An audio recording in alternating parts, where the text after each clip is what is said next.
Le crocodile du Nil est souvent considéré comme l'un des animaux les plus dangereux d'Afrique. Chaque année, il tue des centaines de personnes sur le continent. Bien que de nombreuses agressions ne soient pas signalées, celles qui se produisent nous rappellent brutalement à quel point ces prédateurs peuvent être mortels. Cette vidéo montre l'une des attaques de crocodiles les plus tristement célèbres jamais vues, dans laquelle un homme a été traîné de force hors de son bateau, au Botswana, et dévoré par un grand crocodile, devant de nombreux témoins dont sa femme. C'est l'histoire vraie et terrifiante de la rencontre tragique du docteur Richard Root avec l'un des prédateurs les plus effrayants du monde. Le Botswana est un pays situé au milieu de l'Afrique, juste au-dessus de l'Afrique du Sud. Il est considéré comme l'un des plus beaux pays du monde, avec environ 40% de son territoire réservé aux parcs nationaux et aux réserves d'animaux. Certains des écosystèmes les plus diversifiés au monde survivent dans les plaines, d'une beauté époustouflante de ce pays, qui abrite des lions, des léopards, des éléphants, des rhinocéros et des buffles. Il est largement connu comme l'un des meilleurs sites touristiques d'Afrique. Le fleuve Limpopo, l'un des plus longs d'Afrique, se trouve également dans le pays. La rivière abrite des centaines d'espèces de poissons et est entourée de paysages et de décors époustouflants. Les rives du fleuve, par contre, sont une toute autre histoire. Le crocodile du Nil est célèbre pour être le plus grand et le plus violent des crocodiles d'Afrique, pesant jusqu'à 750 kg et atteignant des longueurs de plus de 20 pieds. Les victimes qui ont la malchance de rencontrer ce prédateur dans la nature ont généralement peu de chances d'échapper à ses énormes mâchoires. Le 1er janvier 2022, en Afrique du Sud, une jeune femme de 25 ans a été tirée par un crocodile alors qu'elle faisait sa lessive dans les eaux peu profondes de la rivière. Cette année-là, 4 autres personnes de la même ville ont été tuées par des crocodiles. Et beaucoup d'autres se sont aventurés jusqu'à la rivière pour disparaître inexplicablement. De nombreux habitants de petites communautés, qui n'ont pas d'accès à l'eau potable, sont contraints de risquer leur vie en se rendant chaque jour à la rivière. Dans un autre cas, un jeune homme de 25 ans et son ami du village de Kumbani pêchaient au bord de la rivière en février 2022, lorsque son ami a été entraîné dans la rivière par un crocodile et n'a jamais été revu. L'homme de 25 ans est parti à sa recherche, mais il s'est retrouvé piégé dans des débris sous-marins et a finalement succombé. Il ne s'agit là que de quelques incidents marquants enregistrés lors des attaques de crocodiles du Nil dans les environs. Richard Root était un expert en maladies infectieuses reconnu au niveau national aux États-Unis, où il a travaillé et étudié depuis les années 1960 jusqu'au début des années 2000. L'Université de Pennsylvanie l'a invité à faire un voyage de 2 mois au Botswana en 2006 pour aider à contenir la pandémie du VIH qui sévit dans le pays. Il a passé beaucoup de temps là-bas, à enseigner aux médecins à traiter les patients et les enfants. De nombreuses personnes qui le connaissaient ont dit qu'il semblait être le plus heureux et le plus satisfait qu'il ait jamais été, et que sa carrière semblait être en hausse malgré son âge. Le 19 mars 2006, le docteur Richard et sa femme, ainsi qu'un de ses amis et collègues, le docteur Harvey Friedman, organisaient un safari guidé dans la réserve naturelle de Tuli. Le trio était à mi-chemin de son séjour de 2 mois dans le pays lorsqu'il a décidé de prendre un jour de congé et de s'amuser. L'excursion qu'ils ont effectuée les a menés sur une partie du fleuve Limpopo, dans la région la plus méridionale de la réserve. La faune et la réserve est une fois de plus incroyablement diversifiée, avec des girafes, des lions, des guépards et des daims aquatiques qui peuplent l'habitat. Il est important de mentionner que cette partie de la rivière est l'une des rares régions exemptes de crocodiles au Botswana, et qu'il n'y a jamais eu d'attaque de crocodiles dans cette zone avant. Ce matin-là, le docteur Richard et ses amis sont montés dans le canoë. Richard étant assis à l'avant. Les guides ont pagaillé doucement dans l'eau, en surveillant le rivage pour les hippopotames, et en s'assurant qu'ils n'effrayaient aucun animal, car beaucoup de ces espèces sont territoriales. Un gros crocodile du Nil qui s'était infiltré dans la réserve naturelle de Tuli a posé ses yeux sur le canoë de Richard. Il faut savoir que les crocodiles du Nil peuvent détecter les moindres vibrations dans l'eau et utiliser leur vue pour poursuivre les proies. Mais, malgré leurs efforts, les petites vibrations et les mouvements générés par les bateaux et les pagaies avait attiré ce crocodile, qui était maintenant assis tout près de la poupe du bateau. Ses yeux regardant Richard au-dessus de la surface, attendant une occasion pour frapper. L'un des guides remarque le crocodile et hurle, mais le crocodile se précipite sur Richard, produisant un grand bruit d'éclaboussure, qui fait sursauter tout le monde. Avant que Richard ne puisse réagir, le crocodile bondit sur lui et lui arrache les bras en serrant les mâchoires. Le crocodile entraîne alors Richard hors du canoë et dans les abysses de la rivière. L'expédition, qui devait être amusante et palpitante, s'est avéré être l'événement le plus traumatisant de leur vie. Le seul souvenir de Richard étant une vaste couche de sang laissée sur le lieu de l'attaque. Les habitants et les policiers sont arrivés ce jour-là pour chercher le corps, mais en vain. Après des jours de recherche, ils ont abandonné tout espoir de retrouver son corps, estimant que le crocodile l'avait très probablement entièrement avalé. Le corps endommagé de Richards ne sera découvert que le 23 mars, quelques jours après l'horrible incident, au bord de la rivière, non loin de l'endroit où l'attaque a eu lieu. Cependant, le crocodile responsable n'a jamais été retrouvé. Richard était un homme qui a consacré sa vie à aider les autres. Il n'était pas seulement un enseignant et un expert dans son domaine, mais il était également connu dans certaines des plus grandes institutions médicales des États-Unis. Des milliers de ses patients et de ses collègues, au Botswana, le respectaient et comptaient sur ses services. Malheureusement, l'un de leurs plus importants piliers de soutien leur a été cruellement enlevé par un accident malheureux. C'est tout pour aujourd'hui. Pour plus de vidéos similaires, abonnez-vous, partagez, commentez si vous aimez, et n'oubliez pas d'appuyer sur le bouton de notification. Et rappelez-vous de toujours respecter la vie sauvage et de ne jamais essayer d'approcher ou de provoquer des animaux dangereux. Soyez prudents. Voici l'histoire d'Osama, le mangeur d'hommes le plus effrayant d'Ouganda. Une bête de 75 ans qui aurait fait des ravages incommensurables au cours des 14 années qui ont suivi sa découverte. On pense qu'Osama a émergé pour la première fois du lac Victoria, le plus grand lac d'Afrique, et qu'il est devenu célèbre pour avoir enlevé des enfants sur les berges et forcé des bateaux à chavirer en raison de sa taille et de sa force. En effet, les habitants avaient tellement peur d'Oussama que beaucoup d'entre eux le considéraient comme un mythe ou une légende, tandis que d'autres le considéraient comme le diable lui-même. Les jeunes de l'Ouganda racontaient des histoires terrifiantes sur leur rencontre avec la bête, effrayant tout le monde dans leur campement et faisant fuir de nombreuses personnes de la rivière. Le lac leur fournit une abondance de poissons qu'ils peuvent ramasser pour se nourrir. Et il sert également de principale source d'argent pour beaucoup d'entre eux, car ils vendent ces poissons à d'autres villages et villes de la région. Bien sûr, le lac est aussi leur principale source d'eau potable. Donc, malgré les inquiétudes, ils doivent s'approcher de la rivière. Les habitants pensent qu'Osama a pris un 10e de leur population. Un jour, les frères Paul et Peter Kiwalanga pêchaient comme d'habitude sur le lac, sans savoir qu'un gros crocodile les poursuivait.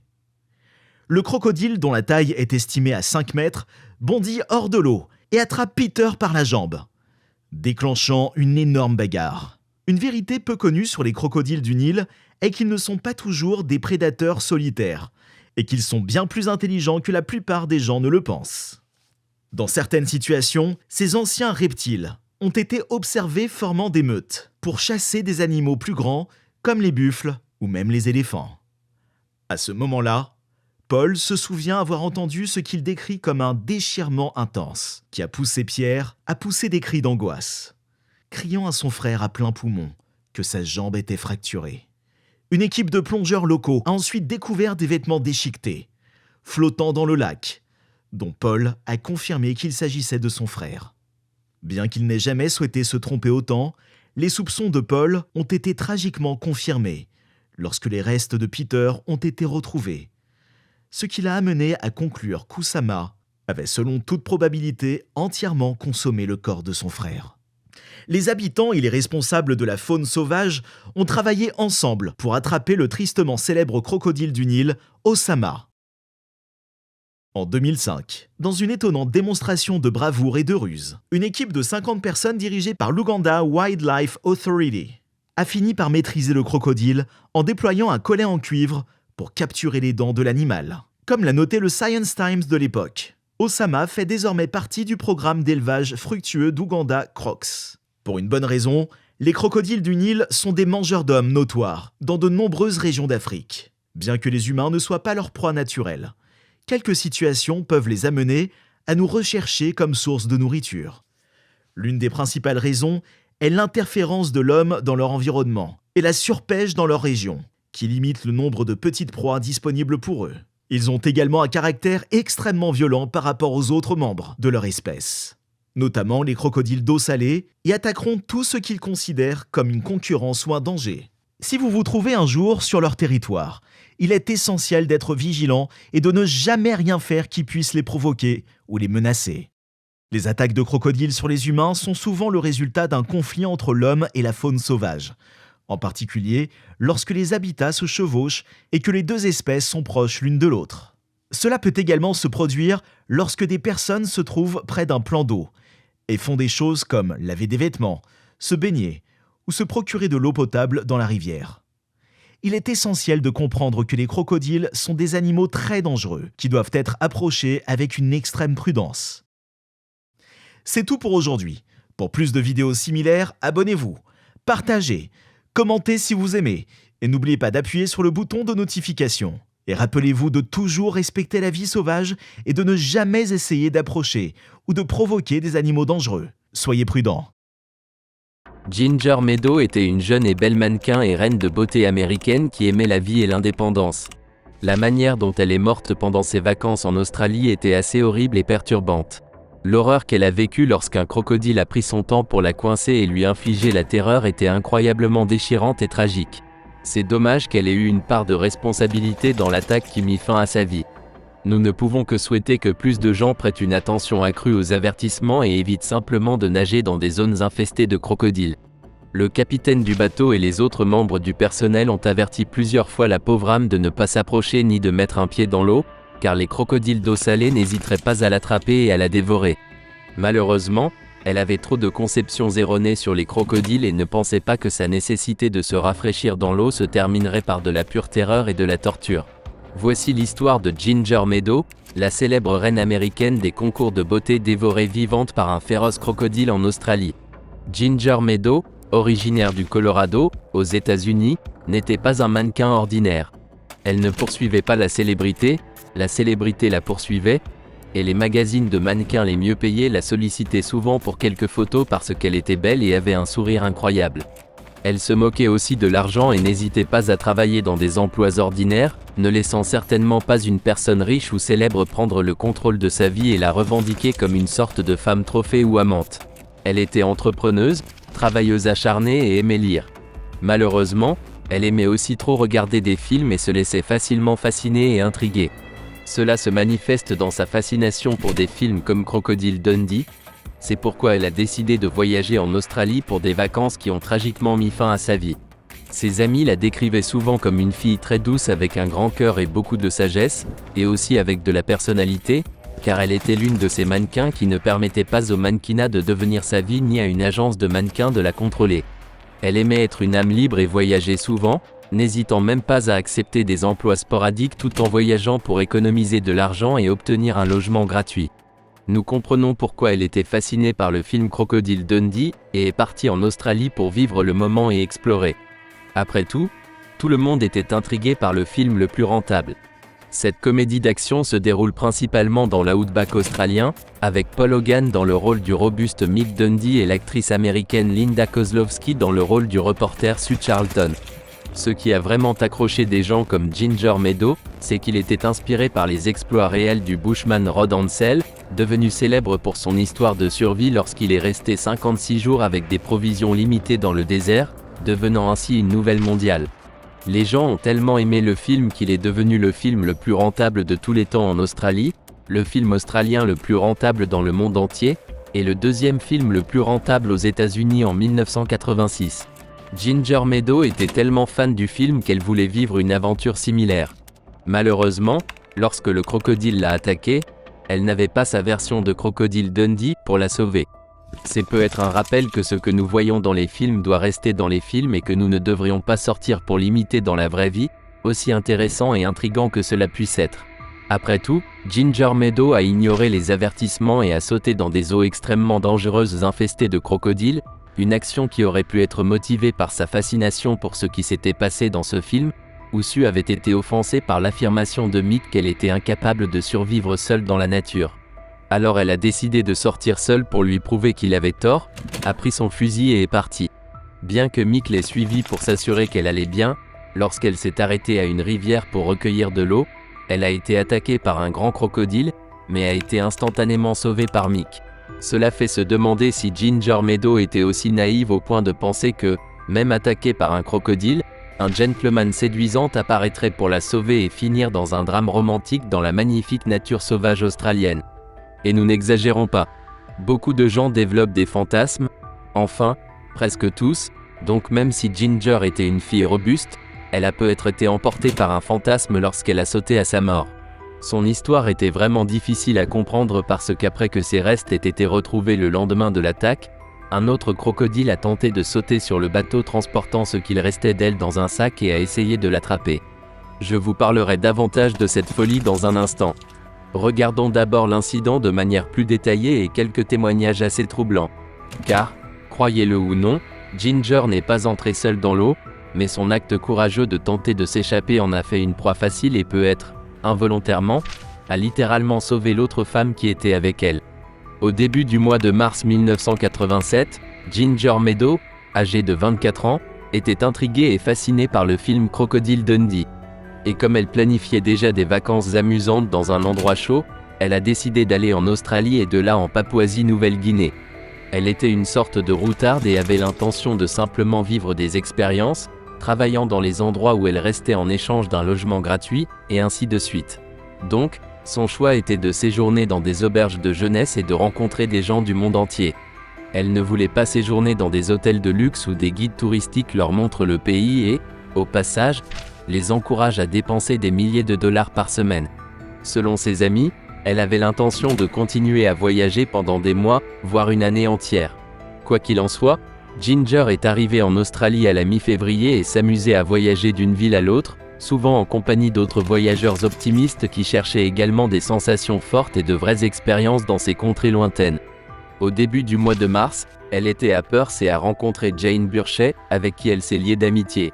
Quelques jours plus tard, Jane lui dit qu'elle pouvait se joindre à son groupe de travail en tant qu'assistante de chef sur le luxueux yacht Lady G, où elle pouvait tout avoir gratuitement, gagner de l'argent pour son travail, et être également emmenée vers sa prochaine destination. Le Lady G était un super yacht de 40 mètres avec de nombreuses commodités de luxe et une capacité pour 12 invités plus 10 membres d'équipage. Il était également assez cher à louer, 10 000 dollars par semaine. Inutile de dire que Ginger a eu beaucoup de chance d'être emmenée et logée gratuitement sur ce magnifique navire.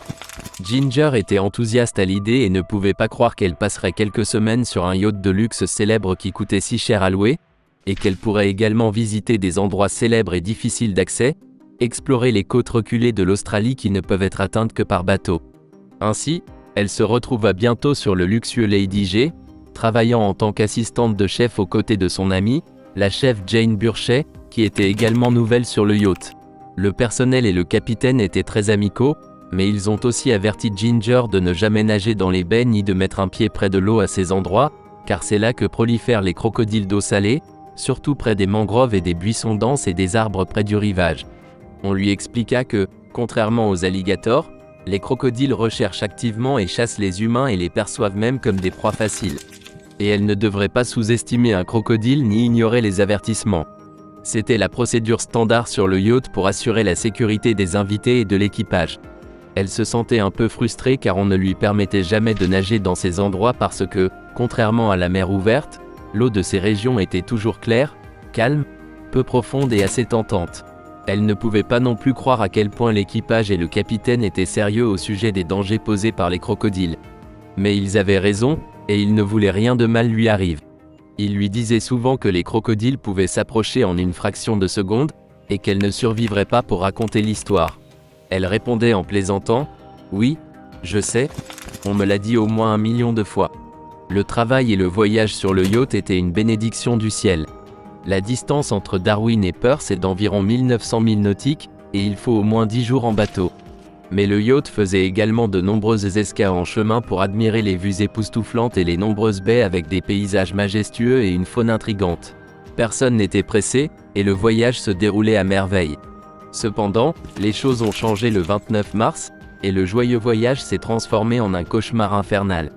Ce jour-là, il était naturel pour le capitaine de s'aventurer dans une baie menant aux majestueuses cascades Kings Cascade dans le parc national de Prince Regent, une étape touristique populaire en Australie occidentale offrant un paysage étonnant. Cependant, il est strictement interdit de nager dans cette baie car de grands crocodiles d'eau salée habitent la région et des attaques mortelles ont eu lieu. Néanmoins, Observer les crocodiles en toute sécurité depuis un bateau est l'une des sensations fortes de la visite du parc national de Prince Regent, et de nombreux yachts et bateaux avec des touristes visitent la région tout au long de l'année. Cet après-midi-là, juste après le déjeuner, tout le monde à bord du bateau passait du bon temps et profitait d'un après-midi calme. Il faisait chaud, et Ginger a eu l'idée de faire un plongeon. L'eau là-bas est toujours calme et claire, et les cascades sont attirantes. C'était difficile de résister. Ginger a consulté son amie Jane, et les deux n'ont pas pu résister à l'idée de se rafraîchir dans l'eau et d'essayer de grimper aux cascades voisines de King Cascade.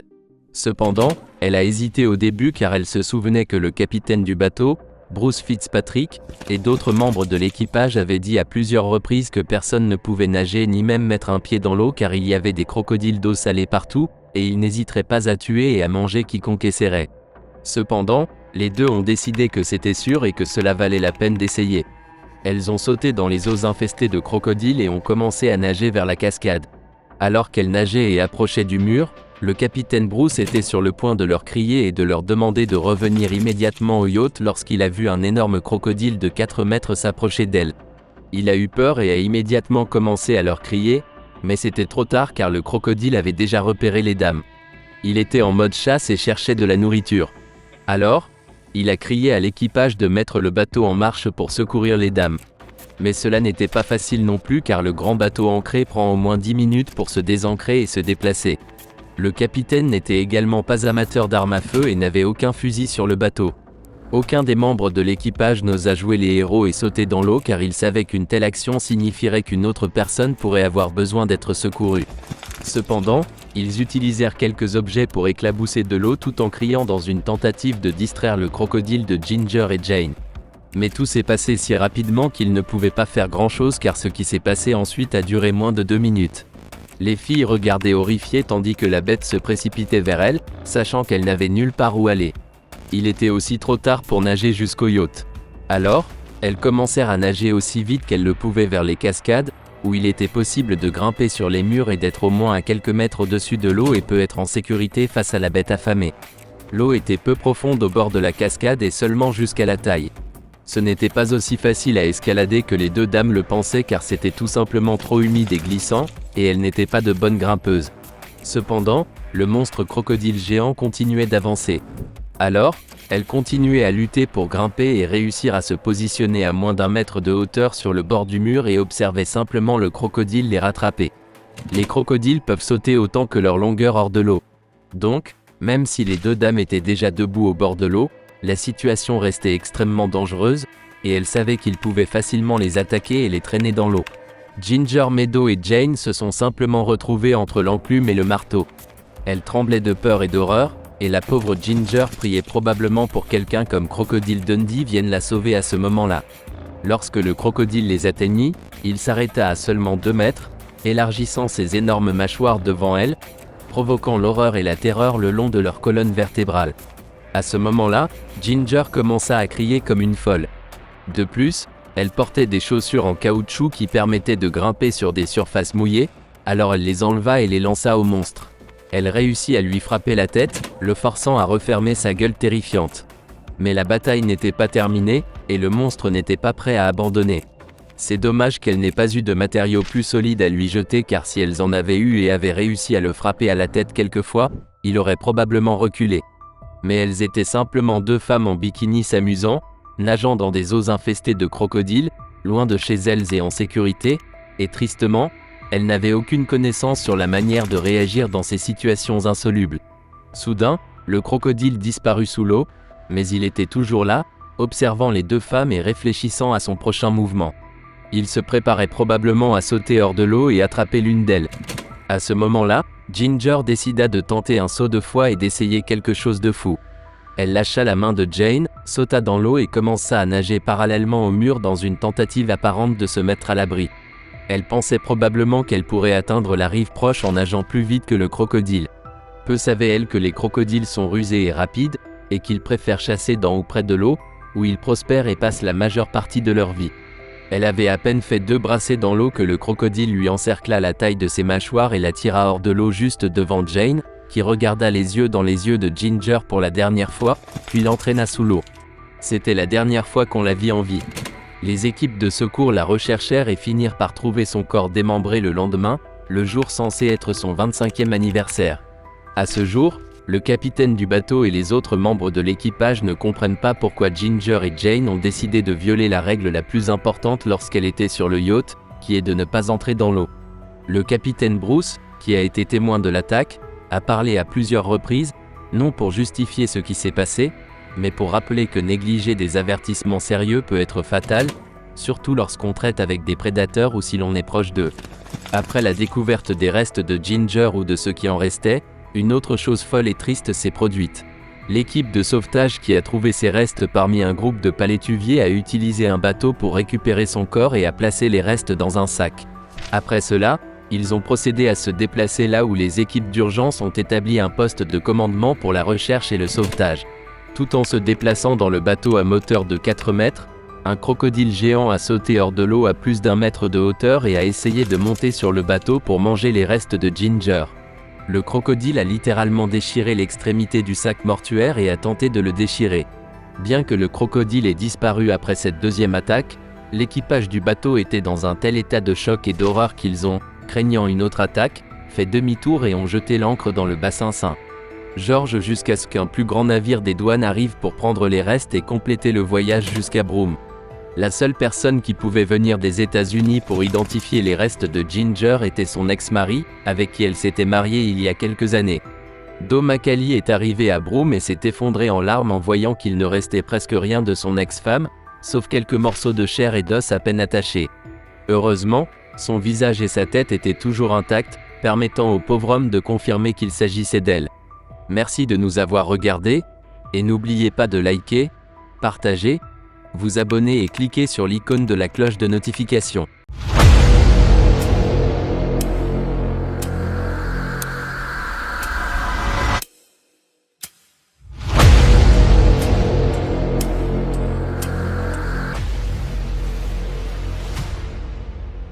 Bienvenue sur notre chaîne où nous explorons des histoires intrigantes du monde entier. Aujourd'hui, nous vous présentons une histoire absolument choquante qui vous tiendra en haleine. Préparez-vous à découvrir la mort tragique d'un magnifique mannequin tombé entre les mâchoires d'un énorme crocodile.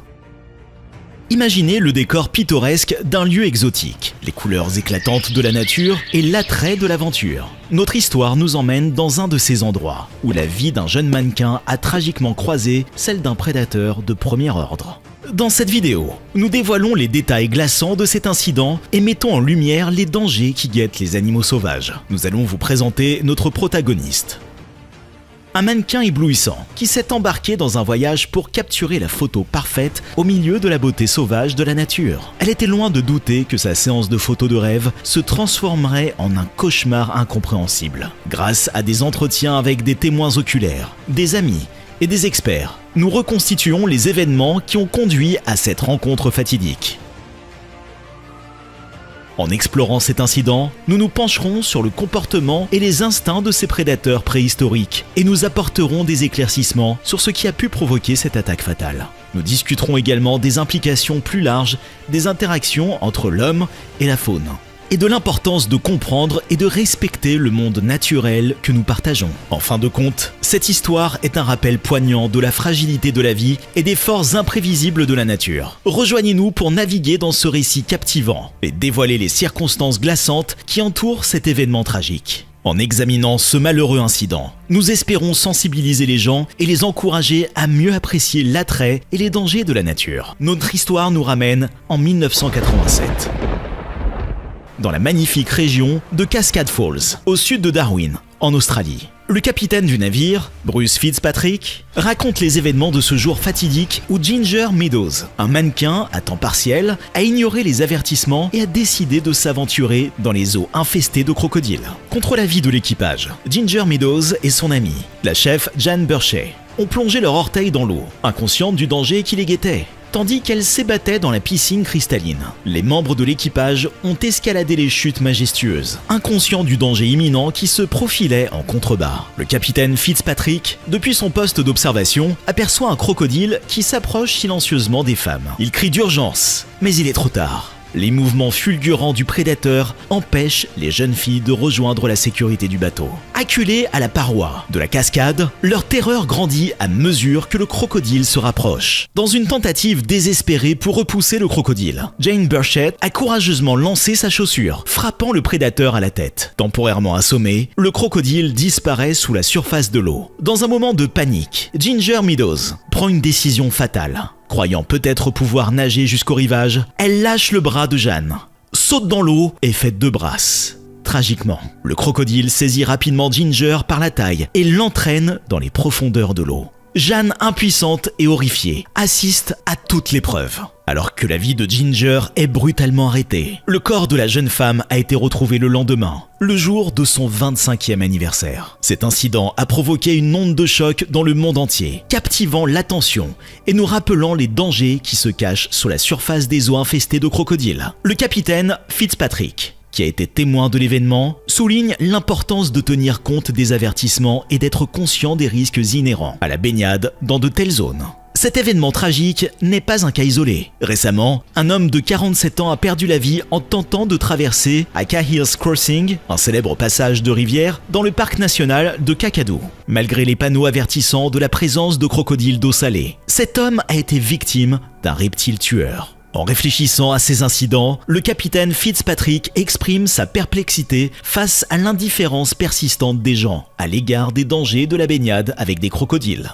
Il insiste sur la nécessité d'éduquer et de sensibiliser les gens, en les invitant à comprendre les risques et à faire preuve de prudence lorsqu'ils se trouvent à proximité d'habitats de crocodiles. Cahill's Crossing, où s'est déroulée la récente tragédie, n'est pas étranger aux attaques de crocodiles. En 1987, un autre incident mortel s'est produit lorsqu'un homme a été décapité au cours d'une excursion de pêche. L'histoire de la région associée à l'abondance des panneaux d'avertissement devrait servir de rappel brutal du danger qui se cache sous la surface. Alors que nous terminons notre exploration de cet événement tragique, souvenons-nous de Ginger Meadows, dont la vie a été brutalement arrêtée, et faisons en sorte que son histoire nous rappelle les dangers posés par ces créatures, à la fois majestueuses et redoutables. Nous espérons qu'en partageant cette histoire, nous pourrons sensibiliser les gens à prévenir d'autres tragédies. Le 9 juillet 2022, Melvina Moore attendait le coup de fil habituel de son mari vers 23h30.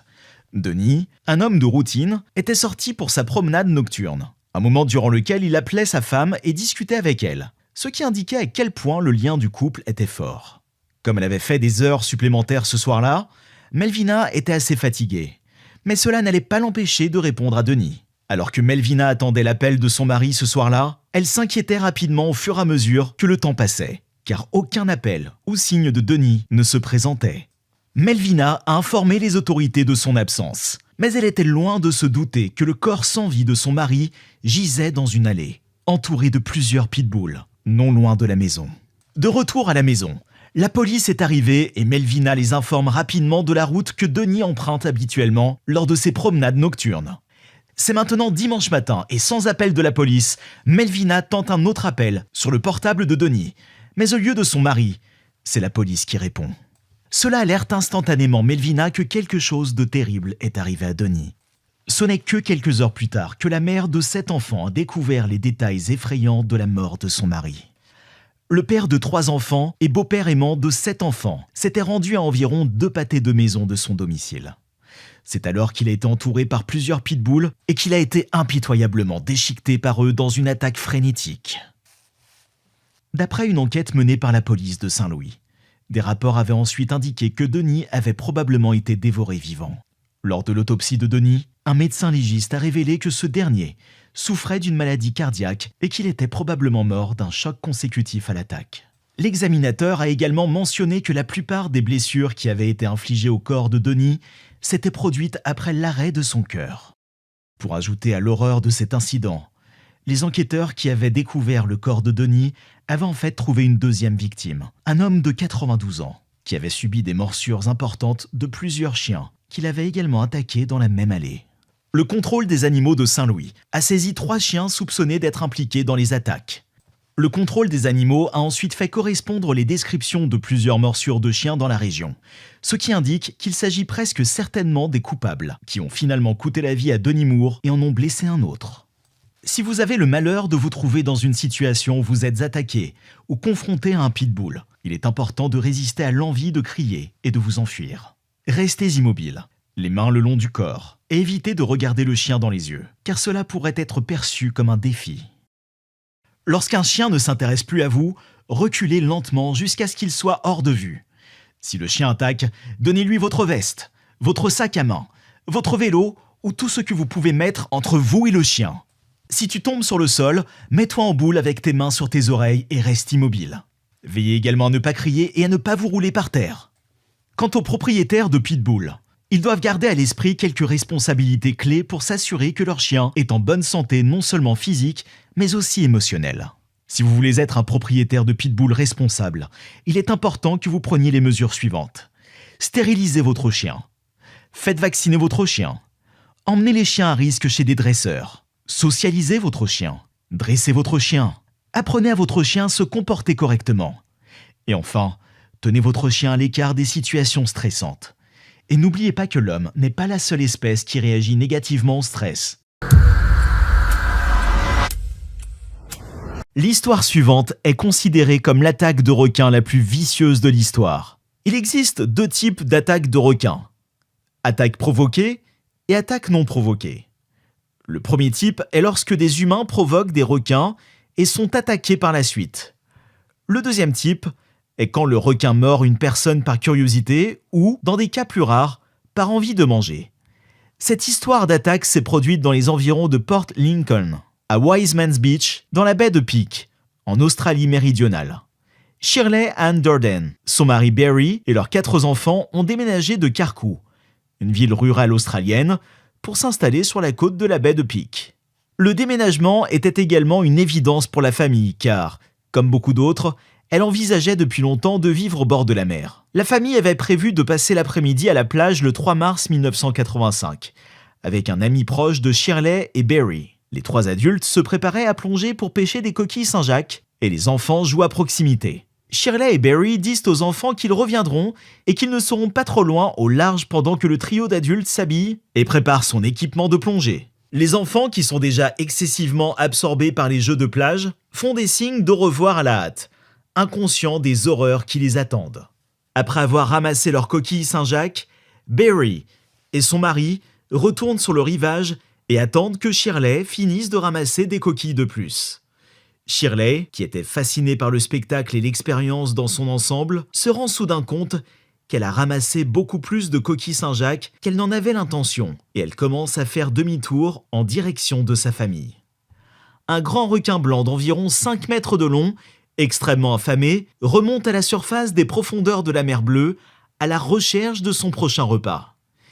Il utilise ses yeux noirs pour balayer la zone et sa remarquable capacité à percevoir les vibrations à basse fréquence dans l'eau pour détecter des objets tels que des poissons blessés. Le grand blanc continue de nager dans la direction de Shirley, scrutant désespérément la mer à la recherche de mouvements. Dans une scène tout droite sortie d'un film d'horreur, le requin vise et perce, projetant violemment Shirley en l'air tout en retenant son corps dans ses mâchoires.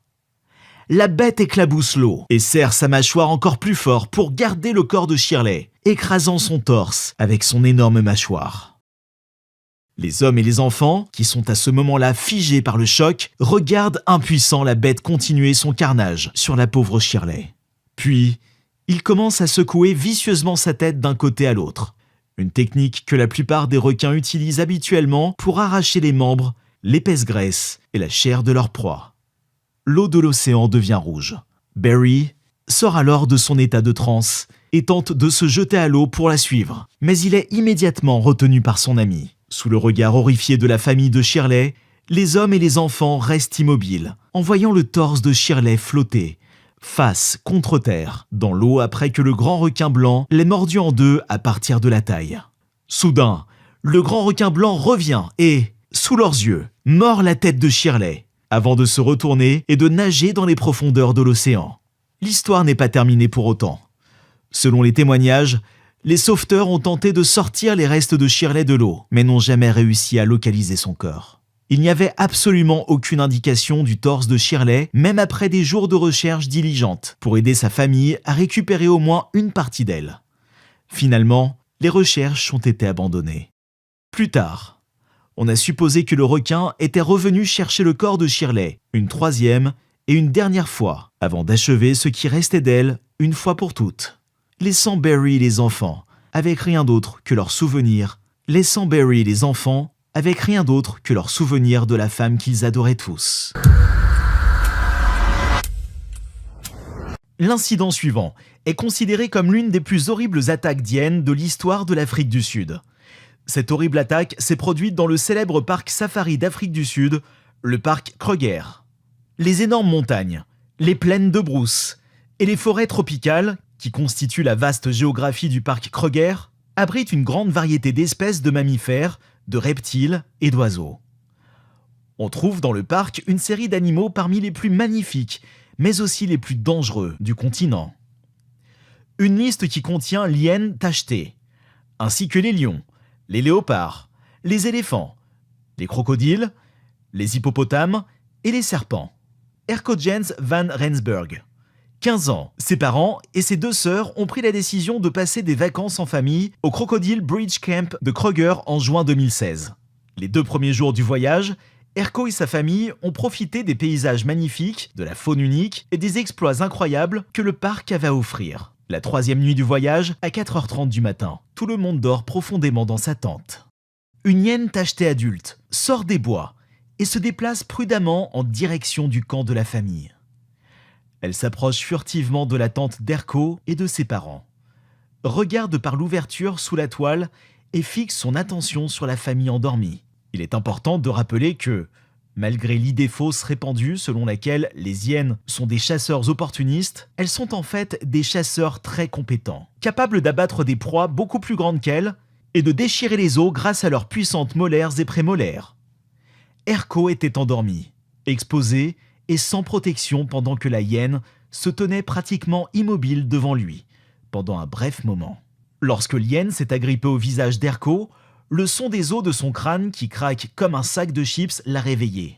Les anesthésiques naturels ont inondé ses récepteurs de douleur, tandis que sa réaction de fuite s'est emballée en raison du choc des circonstances, laissant à son esprit le temps de comprendre ce qui se passait. Lorsque l'hyène a commencé à tirer Berco hors de la tente, il a crié d'angoisse et de terreur, et le son a rapidement réveillé l'oncle d'Erco, Johan, qui campait à côté de la famille. Alors que Johan se précipite hors de son camping-car, pensant au pire sur la base de ce qu'il avait entendu, il s'arrête, terrorisé, devant ce qu'il voit, alors que ses yeux suivent le son des appels à l'aide d'Erco. Erco se trouvait à une 30aine de mètres de sa tente lorsque l'hyène a réussi à l'y traîner, où elle s'est ensuite perchée sur lui, les lèvres toujours serrées autour de son crâne. Dans un geste désintéressé, le père d'Erco saute à toute vitesse de son camping-car vers son enfant, assommant l'hyène, qui lâche rapidement la tête du garçon et s'enfuit dans les buissons. Erco a ensuite été immédiatement transporté à l'hôpital de Mill Park, où il devait subir une opération de 10 heures, après avoir été transféré à la médiathèque de Nelspruit. Il a immédiatement été placé dans un coma médical et les médecins ont dû pratiquer une incision trachéale pour lui permettre de respirer pendant l'intervention. Vers 20h30 le dimanche soir, 10 très longues heures plus tard, Erco est finalement sorti de la salle d'opération, toujours incapable de parler à cause de la trachée et des tuyaux auxquels il était attaché. Erco a été attaqué et a perdu son œil gauche, en plus d'avoir des cicatrices à vie sur son visage. Compte tenu du sens aigu de l'odorat de la hyène et du fait que la clôture du camping comportait une brèche importante, les responsables du parc et les enquêteurs ont conclu que le prédateur avait probablement reniflé de la nourriture, s'était faufilé dans la zone au moment où tout le monde dormait et avait essayé de trouver un repas facile. Si l'occasion se présentait, un petit enfant endormi ne serait probablement pas exclu du menu. Erco a mentionné qu'il n'était même pas conscient de ce qui se passait pendant l'attaque, et cela est probablement à cause du choc. Humphrey. L'hippopotame a été élevé comme un fils par le fermier Marius Else depuis l'âge de 5 mois. Cet amoureux des animaux, originaire d'Afrique du Sud, était tellement dévoué à son animal de compagnie inhabituel qu'il lui a même construit un immense lac dans sa ferme pour qu'il puisse nager dans son habitat naturel. Humphrey a été sauvé d'une inondation alors qu'il n'était qu'un bébé. Mais lorsqu'il est devenu trop grand pour les personnes qui l'avaient recueilli, Maurice est intervenu et lui a donné un foyer. Pendant des années, Humphrey a été un membre très apprécié de la famille. Il semblait aimer la vie dans la ferme de 400 acres, dans la province de l'État libre. Maurice lui a appris à nager avec les humains, un passe-temps qu'il semblait apprécier. Il nourrissait Humphrey et l'aidait même à se brosser les dents. L'ancien major de l'armée a déclaré « Humphrey est comme un fils pour moi. Il est comme un humain. Il y a une relation entre moi et Humphrey, et c'est ce que certaines personnes ne comprennent pas. » Il a ajouté « Il pense qu'on ne peut avoir une relation qu'avec des chiens, des chats et des animaux domestiques, mais j'ai une relation avec l'animal le plus dangereux d'Afrique. » Maurice était tellement rassuré par la compagnie de son animal qu'il a même été photographié sur le dos de l'hippopotame de 1,2 tonnes. Cependant, le fermier a toujours insisté sur le fait qu'il connaissait les risques d'avoir un animal aussi dangereux comme animal de compagnie. Les hippopotames sont l'un des animaux les plus mortels au monde. Ces bêtes apparemment maladroites sont responsables de 500 décès humains chaque année et constituent le mammifère terrestre le plus meurtrier du monde. Ils peuvent paraître disgracieux, mais les hippopotames ont des dents extrêmement pointues et sont des animaux agressifs. Les hippopotames tueraient plus de personnes que les lions, les éléphants, les léopards, les rhinocéros et les buffles réunis. Dans les mois qui ont précédé le jour fatidique où Humphrey est passé du statut d'animal de compagnie loyal et affectueux à celui de tueur, il semblerait que l'hippopotame ait eu un comportement agressif. La femme de Maurice, Louise, aurait mis en garde son mari contre l'hippopotame.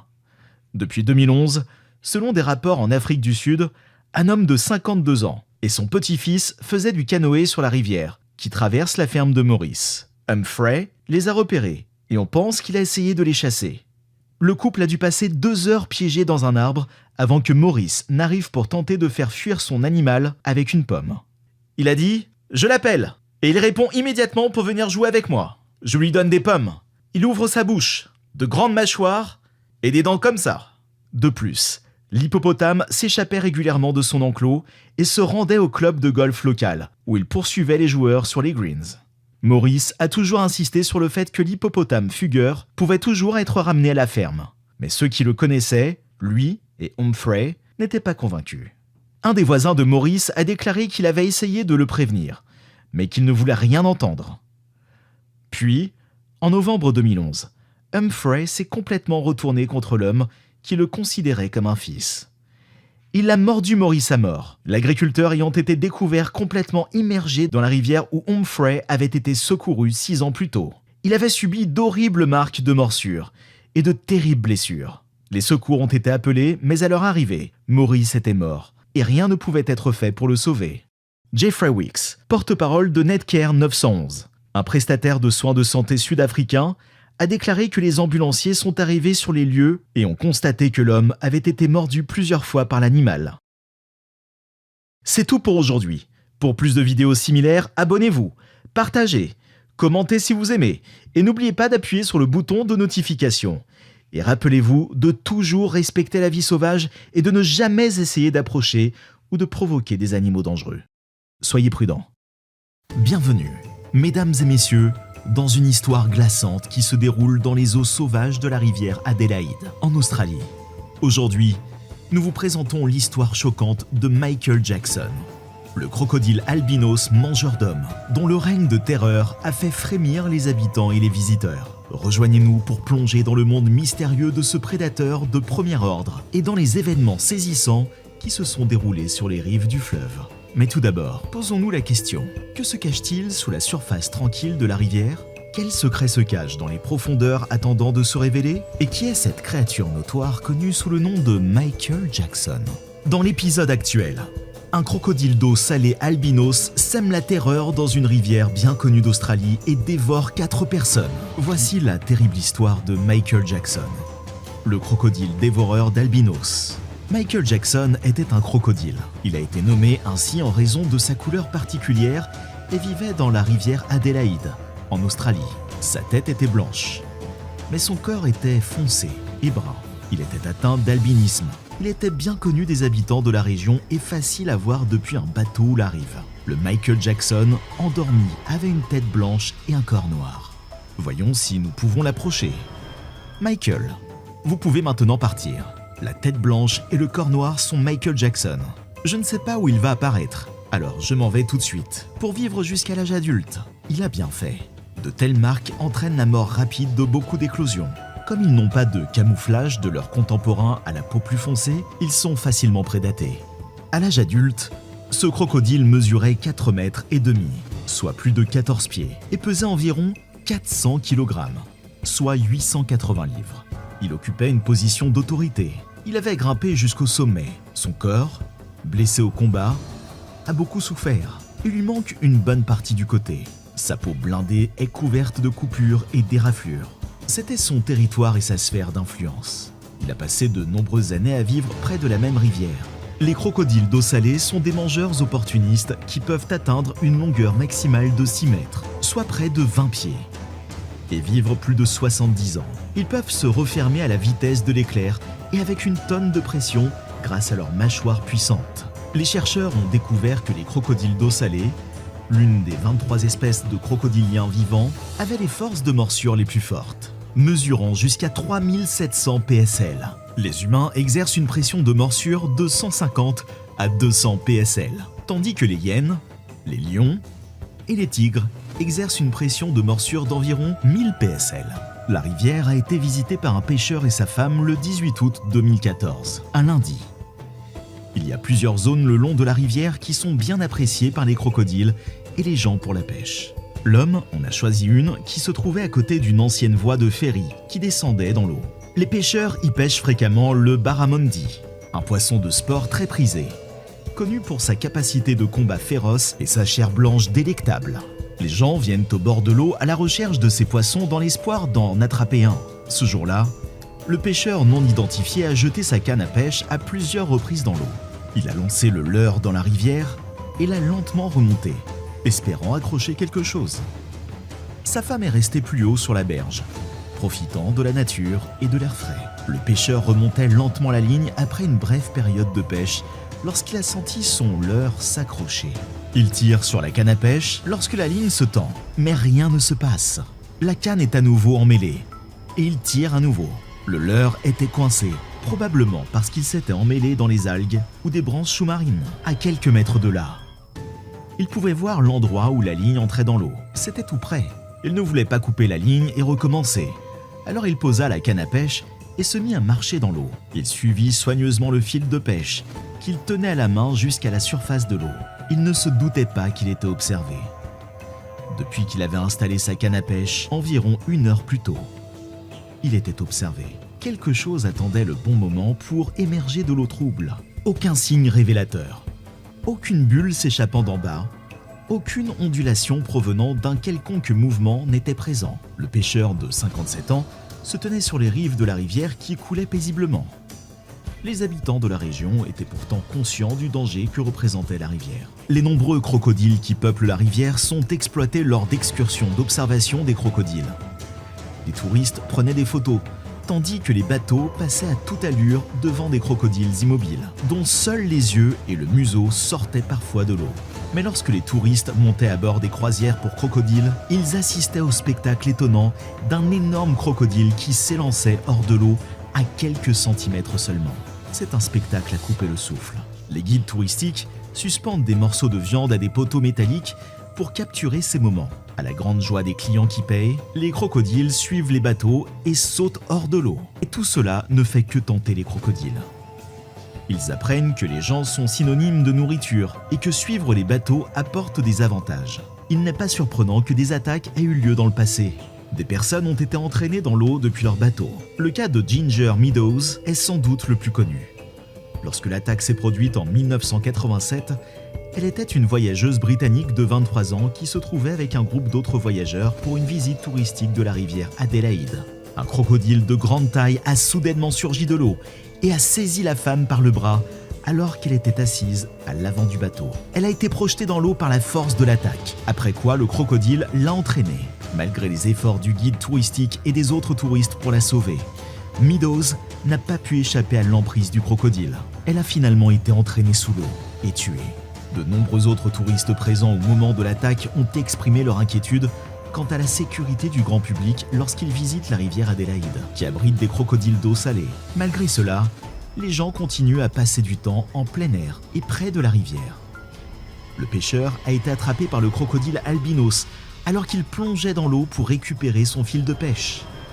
L'animal s'est déplacé à une vitesse et une force incroyables. Le pêcheur n'a pas eu la possibilité de réagir car il était totalement pris au dépourvu. Le crocodile a refermé ses mâchoires sur lui d'un seul coup. Il n'y avait pas d'issue. Il n'a pu que crier avant d'être entraîné sous l'eau, puis il a disparu. Sa femme n'a pas assisté à l'agression. Elle entendit son cri, même si elle ne faisait pas attention à lui à ce moment-là. Elle s'est rapidement retournée pour voir une queue s'agiter dans l'eau, juste avant qu'elle ne disparaisse. L'agitation n'avait duré que quelques secondes avant que tout ne devienne silencieux. Là où l'homme avait été entraîné sous l'eau, il ne restait que des ondulations. Sa canne à pêche reposait toujours sur la berge, le fil emmêlé dans l'eau. Il était surprenant de passer d'une activité calme et routinière à la disparition en un instant.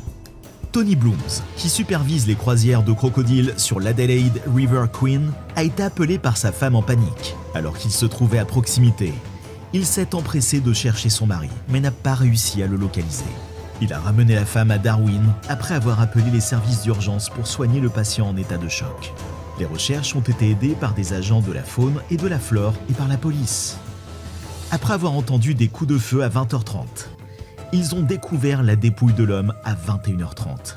Il avait manifestement été enlevé par un crocodile et, en se basant sur la zone où il se trouvait, ils ont pu identifier le crocodile exact qui avait fait le coup.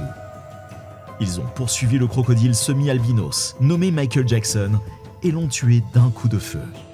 Nous avons tué le crocodile en lui tirant dessus et nous avons retrouvé les restes d'un homme dans l'eau. La mort de cet homme, alors qu'il s'adonnait à son activité favorite dans un environnement serein, a été tragique pour lui et sa famille. Le crocodile a lui aussi connu une issue tragique. Il a souffert pour avoir suivi ses instincts naturels. Il a longtemps contrôlé la rivière. C'était un spécimen unique en son genre et un symbole de la rivière grâce à sa couleur distinctive. Dans le territoire de la capitale australienne, cette année-là, l'attaque a été la 3e à entraîner la mort. Comme un homme disparu, vu pour la première fois près d'une rivière, n'a jamais été retrouvé. Il est également possible qu'il s'agisse de la 4e. L'incident a suscité des débats sur l'éradiction des crocodiles, l'introduction de safaris de chasse et le renouvellement des campagnes de sécurité. Les compagnies de tours de crocodiles sauteurs ont bien sûr affirmé que leur activité n'avait rien à voir avec les décès. Elles affirment que ce n'est pas en nourrissant les crocodiles de viande qu'ils se sont rapprochés des gens. Ces chasseurs sont primitifs et opportunistes. Ils existent depuis des millions d'années et sont extrêmement habiles et capables d'abattre de grosses proies, y compris des humains. C'est ainsi que s'achève l'histoire de Michael Jackson, le crocodile albinos mangeur d'hommes. Une histoire de survie, de tragédie et d'équilibre délicat entre l'homme et la bête. Mais en réfléchissant à ces événements, posons-nous quelques questions. Qu'est-ce qui nous attire dans la beauté sauvage de la nature, malgré ses dangers cachés ? Comment sommes-nous captivés par la puissance impressionnante de créatures qui parcourent la Terre depuis des millions d'années ? Et dans notre quête d'aventure, négligeons-nous parfois les risques qui se cachent sous la surface ? Vous vous souvenez de Ginger Meadows, la jeune touriste britannique dont la vie a été tragiquement emportée par un crocodile des années auparavant ? Son histoire est un rappel obsédant des dangers qui existent dans la rivière Adélaïde. Pourtant, les gens continuent à profiter de l'attrait de ces eaux, à lancer leurs lignes, à capturer des moments à couper le souffle et à vivre le frisson des rencontres avec ces bêtes ancestrales. Alors que le soleil se couche sur la rivière Adélaïde, nous vous laissons avec ces quelques réflexions. Que signifie coexister avec les prédateurs de la nature ? Comment assurer la sécurité des hommes et des animaux dans ces habitats sauvages ? Et peut-être plus important encore, comment préserver l'équilibre délicat qui nous permet de nous émerveiller devant les merveilles de notre monde naturel ? Rejoignez-nous pour d'autres récits captivants dans le domaine des histoires non racontées de la nature. D'ici là, n'oubliez pas de marcher prudemment, car même les eaux les plus tranquilles peuvent cacher des secrets qui peuvent faire des vagues dans nos vies. L'histoire d'aujourd'hui est assez triste et horrible. Cet incident tragique nous rappelle brutalement les dangers qu'il y a à vivre et à travailler dans un pays peuplé d'alligators. Il a également mis en lumière les difficultés rencontrées par les personnes qui luttent pour joindre les deux bouts face à une maladie grave. Elle concerne un homme atteint d'un cancer qui avait désespérément besoin d'argent et qui a trouvé un moyen de gagner sa vie en récupérant et en vendant des disques volants aux frisbees dans un petit lac près d'un terrain de disque golf dans la belle Floride. Il connaissait les dangers et avait été averti à plusieurs reprises. Mais il n'avait pas le choix et continuait à retourner au lac infesté d'alligators. Finalement, les alligators l'ont tué et mangé une partie de son corps. Restez à l'écoute pour connaître tous les détails de l'incident qui a entraîné la mort d'un homme par des alligators. Un homme extrêmement courageux et malheureusement atteint d'un cancer. Avant de nous pencher sur l'histoire principale et plutôt terrifiante de Thomas McGuinness, qui a récemment été tué et dévoré par des alligators, nous aimerions vous faire découvrir la folie des alligators qui se produit quotidiennement en Floride. En avril 2022, les Floridiens sont restés perplexes après que les autorités ont annoncé la découverte d'alligators édentés dans un marais. Cette histoire a incité les habitants à faire toutes sortes de blagues sur le niveau d'hygiène de la bouche, ou plutôt de la mâchoire des alligators. Même l'expression « à plus tard alligator » a été complétée par « et n'oublie pas de te brosser les dents ». Il faut savoir que les alligators édentés peuvent toujours blesser une personne et dévorer de petits animaux. Le mystère n'a jamais été résolu, car les dents des alligators sont assez effrayantes et peuvent mesurer jusqu'à 2,5 pouces de long. Dans une autre scène étrange, un alligator a été aperçu tenant un ballon de football dans ses mâchoires, sans que l'on sache s'il essayait de le manger ou de le passer à un autre alligator. Cependant, les experts ont déclaré que le ballon de football était probablement coincé sur l'une des dents de l'alligator et qu'il avait du mal à s'en débarrasser. Ces histoires peuvent paraître un peu ridicules. La suivante vous effraiera, car elle est courante. Il n'est pas rare que les Floridiens vivant dans des zones rurales ou à proximité de lacs et de rivières soient réveillés par des alligators dans leur jardin, leur piscine ou sous leur porche. Cependant, dans de trop nombreux cas, les gens ont déclaré avoir été réveillés par des coups frappés à la porte et, une fois la porte ouverte, ils n'ont trouvé qu'un alligator. Lors d'un incident survenu dans un autre état américain, un alligator s'est promené dans un quartier près de Charleston, en Caroline du Sud, et a semblé s'approcher de la sonnette de la porte d'une maison. L'incident a été filmé. Il s'est avéré que cet alligator fréquentait souvent le quartier, frappant aux portes, mais que c'était la première fois qu'il essayait de sonner à une porte. Depuis, les Floridiens et les Sud-Caroliniens s'affrontent pour savoir quel état possède les alligators les plus intelligents. Jusqu'à présent, la Floride semble remporter cette compétition, car en mai 2022, une femme du nom de Selina Phillips faisait une randonnée dans la Circle B Bar Reserve, près de Lakeland, en Floride, lorsqu'elle a vu un alligator de 2,5 mètres escalader une clôture destinée à tenir les animaux sauvages à l'écart. Selina a filmé l'événement et l'a posté sur son Facebook, où il a été visionné par des centaines de milliers de personnes. Dans un autre cas, un agent immobilier a eu le choc de sa vie alors qu'il préparait une nouvelle maison pour les visites. Il a trouvé un alligator de 2 mètres de long accroupi dans la chambre principale. Peu après avoir appelé la police, les autorités sont arrivées et ont expulsé l'énorme reptile. Les gens ont dit en plaisantant que l'alligator avait récemment fondé une famille et qu'en visitant la nouvelle maison, il avait essayé de manger l'agent immobilier parce qu'il n'aimait pas le prix. Plongeons maintenant dans l'histoire terrifiante de Thomas McGuinness. Sean Thomas McGuinness, 47 ans, était un dur à cuire qui n'a jamais demandé l'aumône, même après avoir appris qu'il avait une tumeur à l'hypophyse. Il a passé les 8 années précédant sa mort à vivre avec son ami Ryan McKinley, qui respectait beaucoup Sean parce qu'il était un bon gars et un travailleur acharné. Pendant des mois, Sean a fréquenté le lac Taylor de 53 acres, dans le parc John S. Taylor à Largo, en Floride, dans un seul but, plonger et récupérer des disques volants qui finissaient souvent dans le lac à cause d'un terrain de disque golf de 18 trous situé à proximité. Il nettoyait ses frisbees et les vendait ensuite à prix réduit, à des prêteurs sur gage et à des magasins d'occasion, ce qui lui permettait de survivre et de joindre les deux bouts. C'était peut-être le travail le plus dangereux au monde, car de nombreux alligators vivaient dans le lac Taylor, et tout le monde, y compris Sean, savait à quel point c'était dangereux.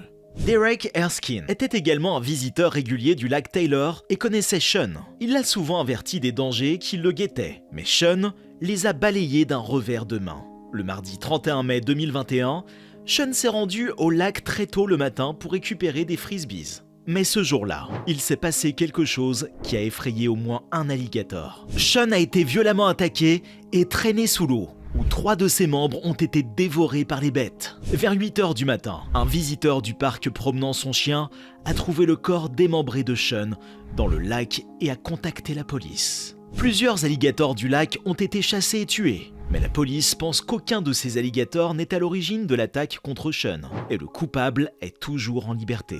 Il est donc essentiel de toujours prendre des précautions lorsque l'on vit ou travaille dans un environnement potentiellement dangereux. Si les histoires d'alligators édentés et leurs facéties peuvent sembler amusantes, elles nous rappellent la nature imprévisible de ces créatures. Il est important de rester informé et vigilant pour assurer sa sécurité. La leçon à tirer de cette histoire est que nous devrions toujours donner la priorité à notre sécurité par rapport à n'importe quel travail ou tâche, même si nous sommes prêts à tout pour gagner de l'argent.